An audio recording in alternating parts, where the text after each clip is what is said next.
Aikari aitura ria Mukogodo ni magunĩkĩte na tabarĩra ya maĩ ĩrĩa kũhotithia aikari kuona maĩ matheru ma mahũthĩro kũgerera mũbango wa carbon credit na rũnyanjara rwa ngwesi. Aikari aya makoretwo magĩthiĩ kilomita nyingĩ gwetha maĩ kũrĩa matũnganaga na mogwati kwa mũhiano tharĩkĩra cia nyamũ cia gĩthaka. Aikari nĩ makenanirie tabarĩra ĩno thutha wa gũikara kwa ihinda rĩa mĩaka ĩgũkinya o 10 matarĩ mona maĩ hakuhĩ nao.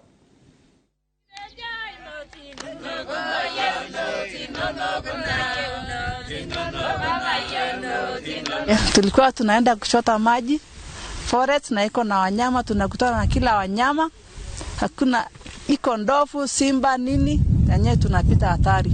Mathiaga forest kuetha maĩ muno kaida kaingĩ mĩkuri na nĩ maĩ mena gĩko mũno. And I do want to say that Ilingwesi is one of the beneficiaries of carbon credit. We got about the first phase, we got about 36 million. Tutaendelea kupata pesa ya carbon, tutazidi kusaidia community kwa njia nyingi sana. Tutafaidika na kila mtu sasa atakuwa amefumusika kuchota maji. Wamama wamechoka kuchota maji. Na mimi nitahakikisha kwamba tumeweka sheria ambazo zitahakikisha hiyo maji itazidi kuwa pale.